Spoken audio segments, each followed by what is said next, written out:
మంచిది మాయమ్మ పేరు తలగలేదు వేరు మేస్తిరి కళాకారుల కాను మరి నీ కచ్చ పెడితే నిద్రపోదు నిండు రాత్రి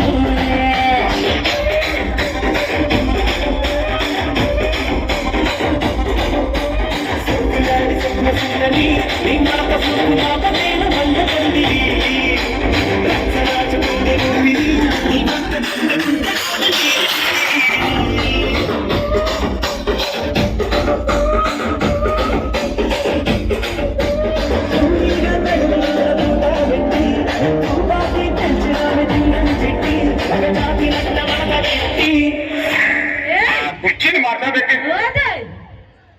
కుర్చీని మాట్లాడబెట్టి